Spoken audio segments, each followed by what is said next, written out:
Por quase 3 anos, Paulo Cupertino foi um dos homens mais procurados do Brasil. Ele usou nomes falsos, mudou de estado várias vezes e viveu escondido como um fantasma. Tudo isso para fugir das consequências de um crime que chocou o país.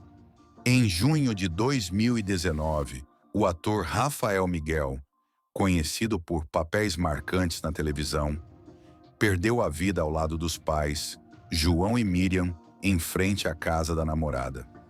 Segundo a investigação, o autor do crime foi Paulo Cupertino, pai da jovem.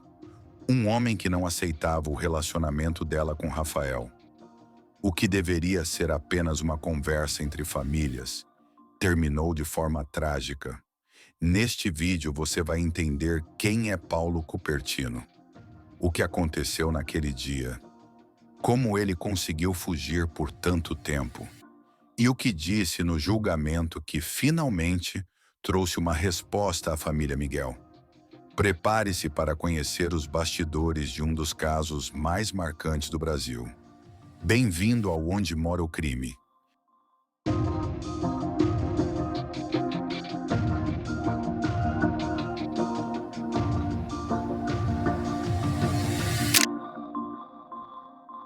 Seja muito bem-vindo ao Onde Mora o Crime, o canal onde você acompanha os casos mais impactantes, os julgamentos mais aguardados e as histórias reais que escancaram o lado mais sombrio da natureza humana.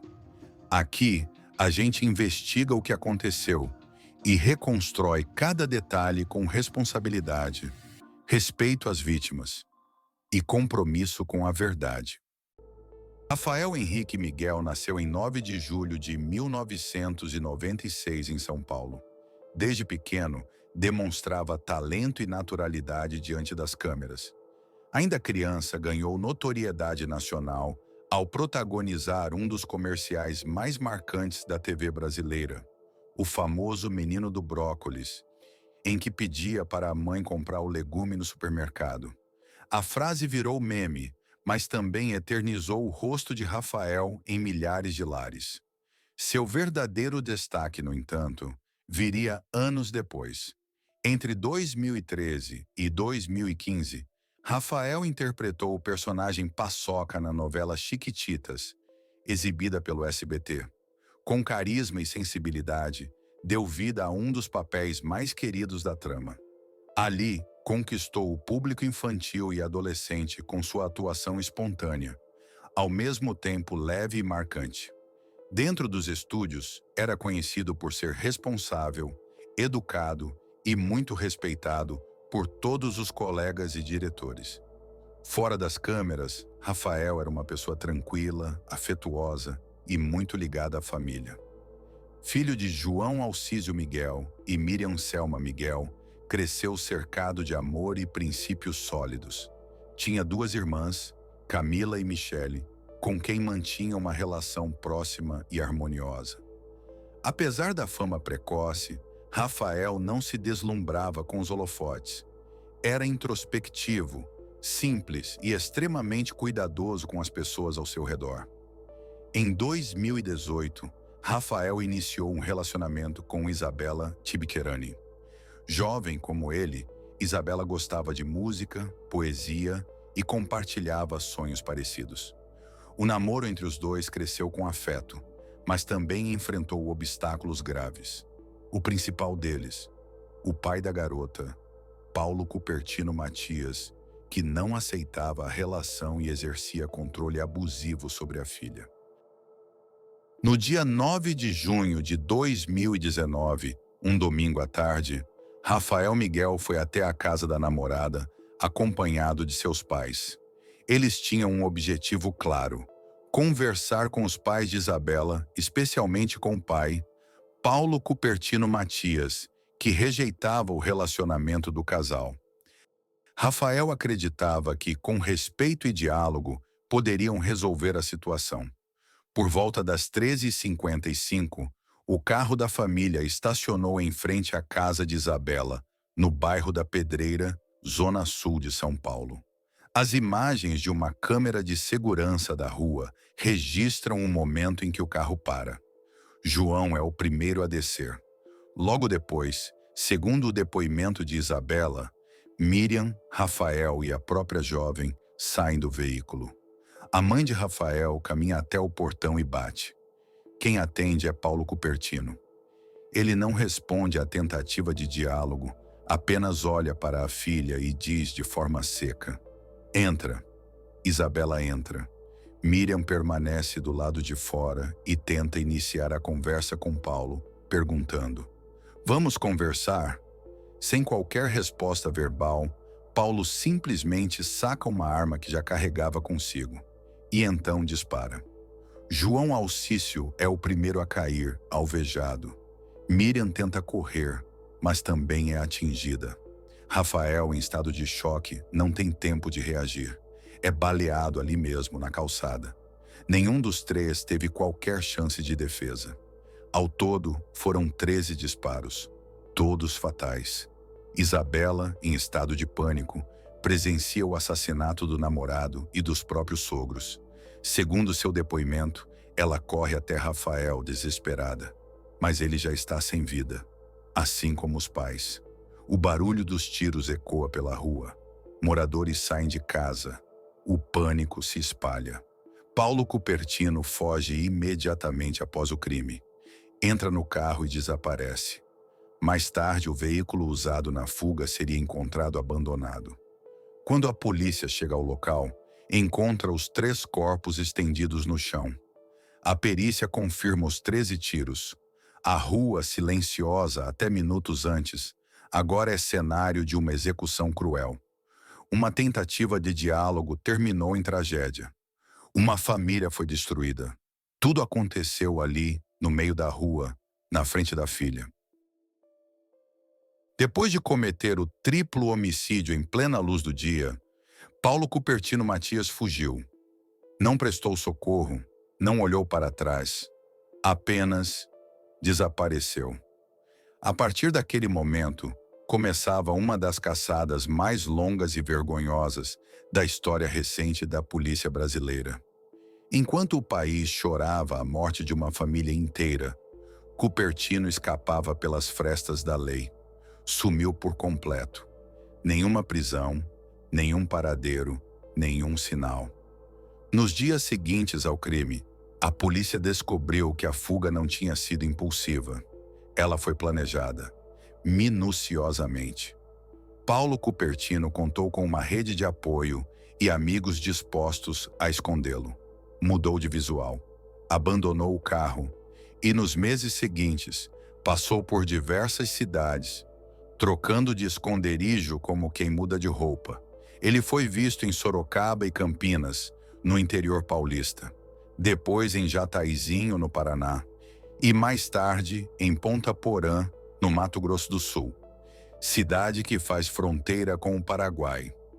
Durante a fuga, usou documentos falsos, adotando a identidade de Manoel Machado da Silva, nome que constava em contas de água, contratos de aluguel e até em registros médicos.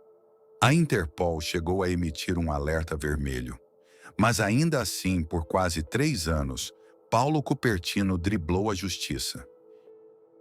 A pergunta que o país inteiro fazia era: como um homem que cometeu um crime tão brutal, tão exposto, conseguiu ficar livre por tanto tempo? As respostas apontavam para o apoio silencioso que ele recebeu, o descaso de algumas autoridades e as falhas do sistema. Mas a verdade é que Paulo Cupertino estava sempre por perto, até que, em maio de 2022, após 1.080 dias foragido, ele foi finalmente encontrado. Escondido em São Paulo, na mesma cidade onde cometeu o crime, ele foi preso em uma pensão, usando nome falso e vivendo discretamente. 3 anos depois do assassinato, a justiça finalmente o alcançava. Quando a prisão foi confirmada, a repercussão foi imediata. Isabela Tibik-Herani, que havia passado todo esse tempo vivendo sob o peso do trauma, se manifestou publicamente dizendo: agora a justiça pode, enfim, começar. A prisão de Paulo Cupertino não apagou a dor das perdas, mas representou um passo fundamental para a responsabilização e para o fim de uma longa e angustiante espera. Depois da prisão, ele foi formalmente indiciado por triplo homicídio qualificado, passou por audiência de custódia e foi transferido para uma unidade prisional de segurança máxima, onde aguardaria o julgamento. O tão aguardado julgamento de Paulo Cupertino Matias foi finalmente marcado para o dia 10 de outubro de 2024, no Fórum Criminal da Barra Funda, em São Paulo. A expectativa era enorme. Familiares das vítimas, representantes da imprensa e uma audiência nacional acompanhavam, atentos, o que prometia ser o desfecho de um caso que comoveu o Brasil. Afinal, tratava-se de um dos crimes mais brutais e dolorosos da última década. À medida que o júri popular era formado e as testemunhas se preparavam para depor, crescia também a esperança de justiça. No entanto, o que se viu nas primeiras horas da audiência foi uma manobra inesperada do réu. Logo no início da sessão, Paulo Cupertino surpreendeu ao anunciar a demissão de seu advogado de defesa, alegando ao juiz que havia perdido a confiança no profissional. Por mais que parecesse uma atitude pessoal, o impacto jurídico foi imediato. O juiz foi legalmente obrigado a suspender o julgamento, com base no direito à ampla defesa. Na prática, o júri foi anulado e uma nova data teria que ser marcada. A frustração foi geral. Familiares das vítimas se revoltaram. A promotoria classificou o ato como uma tentativa deliberada de adiar o processo, e a opinião pública reagiu com indignação. A nova data do julgamento foi marcada para 2025, e desta vez, a sociedade esperava que nenhuma manobra pudesse atrasar mais a verdade. No final de maio de 2025, o tão aguardado julgamento de Paulo Cupertino Matias chegou ao fim no Fórum Criminal da Barra Funda, em São Paulo. Após 6 anos de buscas, fugas e tentativas de adiar o processo, a Justiça finalmente deu seu veredito. Com o plenário lotado, a sessão durou 2 dias e foi marcada por fortes depoimentos e momentos de grande tensão. Isabela Tibcherani, filha de Cupertino e namorada de Rafael, prestou um depoimento comovente. Relembrou os dias de medo em casa, o comportamento controlador do pai e a rejeição violenta ao relacionamento. Disse que viu tudo, que presenciou a tragédia acontecer diante dos próprios olhos, sem que pudesse fazer nada. Vanessa Tibcherani, ex-mulher de Cupertino, também foi ouvida. Com firmeza relatou os anos de abusos físicos e psicológicos, não apenas contra ela, mas contra os filhos. Durante o seu depoimento, Paulo Cupertino fez declarações confusas e contraditórias. Em certo momento, disse que não matou mais ninguém, o que soou como uma confissão indireta aos jurados.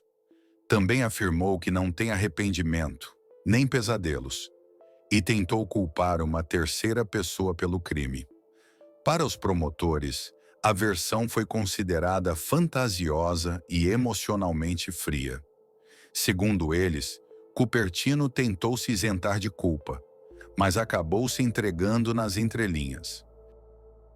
O que eu tenho que dizer para todos vocês que estão presentes aqui, eu nunca na minha vida, eu tive conhecimento do Rafael, eu tive conhecimento da senhora Miriam, eu tive conhecimento do senhor João, tá? Isso eu digo aqui, ó, em tom alto, para quem quiser ouvir. Não é um desafio para a Justiça de São Paulo, não é um desafio para o promotor, não é um desafio para o advogado da família, tá? Que me foi na televisão, falou um monte de coisa, foi garoto propaganda, tá? Eu tenho esse desabafo para falar para vocês. Então, assim, Excelência, e a senhora minha advogada, não tinha motivo, nunca existiu como eu posso falar, um crime premeditado. Como que eu posso ter premeditado uma morte de 3 pessoas que, infelizmente, isso para todos vocês que estão me ouvindo, desculpa, excelência, mas é o meu momento.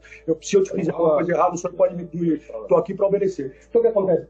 Eu, em nenhum momento da minha vida, eu tive acesso ao Rafael.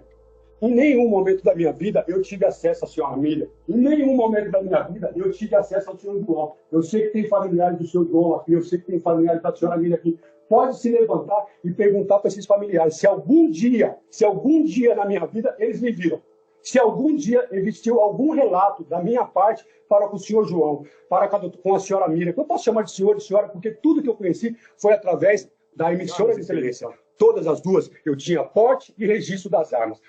Um revólver calibre 38 e uma pistola 380. Tá. Agora, no dia dos fatos, eu não estava armado. Tá. Mostra para mim a filmagem que eu estava com a arma na mão. Mostra para mim eu atirando no Rafael. Mostra para mim eu atirando na senhora Mília. Eu não tinha motivo para isso, senhores e senhoras. Eu não tinha motivo para isso. Eu seria capaz de coisas piores para defender um filho meu. Seria assim, e não nego, estou na frente do juiz e estou de frente do tribunal. Eu sei que a minha sentença, que ela já está ali, ó, programada pelo amor público. O que é amor público? Que população? Que vai? Cadê as minhas testemunhas para defender um filho meu, para defender uma família minha? Agora, o que eu tenho para dizer para todos vocês, eu fui covarde. Se a família do Rafael, do seu João, da dona Maria está aqui, eu posso falar pelos pais. Eu fui covarde, mas eu não fui covarde por ter matado o seu João e a senhora Mira. Eu fui covarde porque eu poderia ter evitado, policial. Eu poderia ter evitado a situação, porque quando eu vi a cena, o vagabundo, o infeliz que estava lá, que cometeu isso, um dos, eu tinha força suficiente. Ah, mas você fugiu, Paulo. Se eu não fugisse, eu morreria. Se eu não fugisse, eu não estaria aqui. E nem foi uma fuga, essa fuga que se fala com toda convicção, que foi uma fuga espetacular, que eu sumi, que eu fui para outro país, uma cambada de incompetente. Essa é a grande verdade. E a minha prisão nunca foi mérito para ninguém, porque eu fui trampolim, sabe aquele cara que você coloca aquela escadinha para subir, delegado geral, ganhou cadeira. O tira que me prendeu tomava pinga dentro da minha loja, tá? Me abraçou no momento da minha prisão, ele com um fuzil no peito. Ele falou para mim, tem conversa, você não precisa entrar.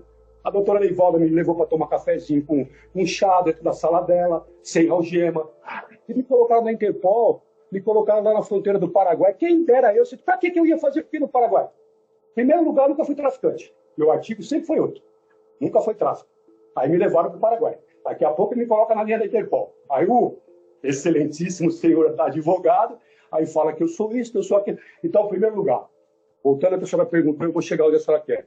Eu não matei o senhor Rafael, que hoje, né, é senhor, inclusive sabe, uma sacanagem, para não falar um outro nome, que perdoe aos senhores parentes, que eu acho que eu não deveria nem estar falando isso, e só que se coloca Rafael. Eu não tenho nada. Infelizmente, eu não tive o prazer de conhecer, porque o pouco da história que eu sei do Rafael hoje é o que eu vejo na prisão. Era o Rafael, que era trabalhando na novela. Então, quem aqui de vocês, ou eu mesmo, ou os senhores aqui, seria o maior privilégio da minha vida, senhor. Você está entendendo? Seria o maior privilégio da minha vida ter conhecido o Rafael. Então, foi vetado. Não por mim, porque eu nunca proibi. Eu nunca soube que a Isabela namorava. A Isabela nunca chegou para mim e falou para mim, ai, pai, eu estou namorando. Ai, pai, eu tenho um pretendente. E essa onda que falaram de cárcere privado, que eu proibia, é o que eu falei no início aqui, eu desafio qualquer um. Tinha sim uma restrição, tinha limites de tolerância, horário. Não vou deixar minha filha largada, como vou deixar ir pro pancadão, que eu não tenho nada contra. Mas filha minha, não. Porque eu não criei para isso. A Isabela estudou, sempre foi uma excelente filha para comigo. Nunca me tive uma dor de cabeça. A Isabela tinha uma restrição a Isabela tinha, que era não ir, nada contra, senhores, ou quem está me ouvindo, como que vai ser isso aqui, eu não sei, que daqui para frente eu só quero dar o meu desabafo. Ela tinha uma restrição, e não era pelo local, e não era pelo bairro, porque eu vou citar o nome, então não é uma inigresia com o local, mas se chama Jardim. Porque o depoimento dela eu não ouvi, mas eu tenho certeza, isso para qualquer um de vocês, ela não viu nada, ela não presenciou isso. Aí eu ouvi os disparos. Como é que ela ouviu se ela estava no quarto? A Isabela passou por mim, tá, e aí? Que eu também não vou falar. Por quê? Porque vocês não vão me dar segurança. O Ministério Público, perdão, Excelência, entendeu? O Ministério Público não vai me dar segurança. A polícia não vai me dar segurança. se eu abrir a boca e realmente falar o que eu vi, o que eu presenciei. O Madureira, não é o Madureira? É o Madureira. Entendeu? Então, se eu for falar realmente o que eu presenciei, eu não estaria aqui. Sabe onde eu estaria? Eu estaria no dia 9 de junho de 2019, no 98 DP. Eu tinha ligado para o 90. Mas como eu coloquei inicialmente, eu fui covarde.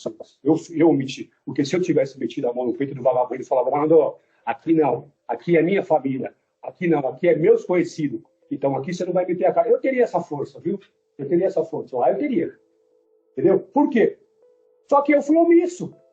Quando eu saio, que eu me deparo com a situação, simplesmente eu desviei o olho. Desculpa. Um palavreado que eu vou usar. Falei, não é comigo, mexeu com a minha família, eu quero que se for. Eu saí andando. Não, só estou fazendo gesto e vou voltar, estou ciente. Então eu falei, não é comigo, acabou. Só que nisso eu errei. Porque quem estava naquele momento ali? Era o pai, uma mãe e um filho. Só que para mim, o vagabundo não ia matar. Você está entendendo, doutor? Aquele mesmo local que o senhor teve, o pezinho de seringueira bonitinho, onde o senhor fez a propaganda, mesmo local. Então, quer dizer, não tinha o que fazer. Ah, Paulo, mas você corre. Eu não saio correndo, eu saio andando. Na hora que eu chego no cruzamento entre o pé de seringueira, se eu teve lá onde a viatura travou, ali é um fluxo. É fluxo. Quando eu estou aqui, eu vejo os carros. Eu corri, atravessei, fui para o lado, peguei meu carro, dei a volta no quarteirão, passei de frente, não ouvi a Vanessa, a Isabela e eu falei, minha família está em pé. Então, nisso aí eu fui covarde. Entendeu? Então, assim, a senhora me fez a pergunta do seguinte: se eu matei o Rafael e matei a mãe, matei e o pai dele, foi isso que ela me perguntou? Pronto. Então, a minha resposta está dada. Essa é a verdadeira situação. O resto, eu voltou aquilo que a gente já conversou. Os senhores que estão aqui, que vieram assistir, agradeço a excelência mais uma vez, até por saber estar mais tranquilo, né? Não ter que. Falou até que eu. Lugar menor. Né? Fiz xixi na sua frente, foi verdade isso? Falei nada. Não, mas o senhor não falou, chegou para mim. Chegou no presídio. Não, chegou no presídio que eu tinha feito xixi. Falei, pô, o cara chegou lá com a capa do Batman, falei, ei, seu Paulo, tudo bem, me tratou super bem. Aí foram falar por isso, o que aconteceu? Então, assim, doutora, eu parei já, tá? Queria dar esse desabafo, falei para a senhora que eu não ia falar. Voltando mais uma vez, fiz questão, eu mesmo fui pedindo o meu pedido, que eu não queria ouvir ninguém, porque foi o que eu coloquei antes. Entendeu? Eu não vim aqui com script montado, senhor. Não tem um texto na minha cabeça. É 6 anos. Há 6 anos, agora vai fazer 6 anos que aconteceu isso aí. Praticamente 3 eu fiquei andarilho, comendo cocô de cavalo, comendo merda. Não matei mais ninguém. Não tive no meio de crime organizado. Não fui para o lado da facção, que era do lado do Paraguai, como falaram. Entendeu? Fui preso a 2 quilômetros do local onde aconteceu os fatos. Não teve reação nenhuma. Comi esfirra, tomei água mineral. Entendeu? E fui bem tratado no DHPP, que era a delegacia que mais estava me procurando. Dorivalda está lá, ela pode falar isso aí. Eu não tenho pesadelo, eu não sonho, eu não tenho arrependimento. Nesse sentido, eu não tenho arrependimento, eu não tenho remorso. Porque não vem a imagem eu matando o Rafael, não vem a imagem eu matando a senhora Mília, não vem a imagem eu matando o senhor João. Entendeu? Vem a imagem eu matando a minha mãe, tá? Eu perdendo os meus filhos, eu perdendo a Isabela, que, querendo ou não querendo, é minha filha. Eu amo a Isabela. Ah, você tem raiva. Não tenho um pingo de raiva da Isabela. Ele falou, tentou se justificar, buscou convencer o júri de que não era culpado. Mas nenhuma palavra foi suficiente para apagar o que aconteceu naquela trágica tarde. No fim, a verdade falou mais alto. E o momento mais esperado por todos chegou. No tocante ao concurso de crimes, o caso é de concurso material, nos termos do artigo 69 do Código Penal, uma vez que há pluralidade de condutas que gerou uma pluralidade de resultados criminosos. Não se pode admitir uma conduta apenas como pleiteia a combativa defesa, há uma porque foram efetuados diversos disparos contra diversas pessoas, causando diversos resultados morte. Há duas porque a motivação que levou o acusado a matar uma das vítimas, Rafael, foi diferente daquela que ocasionou a morte das outras 2 vítimas, João e Miriam, tal como reconhecido pelos jurados, o que mostra os desígnios autônomos do acusado. Em suma, as ações foram distintas e derivadas de causas distintas. Nesses termos, o caso é de cúmulo material, posto em observância à soberania dos vereditos assegurados pelo artigo 5º 38C da Constituição de 88, julgo parcialmente procedente o pedido contido na denúncia e seguido da pronúncia para condenar o réu Paulo Cupertino Matias como incurso no crime do artigo 121, parágrafo 2º, incisos 2 e 4, por 3 vezes, Em concurso material, na forma do artigo 69, todos do Código Penal, a pena final de 98 anos de reclusão em regime inicialmente fechado. A justiça foi feita, mas nenhuma sentença é capaz de devolver o que foi tirado. Rafael Miguel e seus pais perderam a vida de forma cruel. Que esse desfecho sirva como um grito por respeito, por empatia e por paz, porque amar nunca deveria custar a vida. Se esse caso te tocou de alguma forma, compartilhe este vídeo. Histórias como a de Rafael Miguel não podem ser esquecidas. Deixe seu comentário aqui embaixo. Quero saber sua opinião. E se você acredita na importância de dar voz às vítimas, se inscreva no canal e ative o sininho. Aqui a verdade sempre encontra um espaço para ser contada.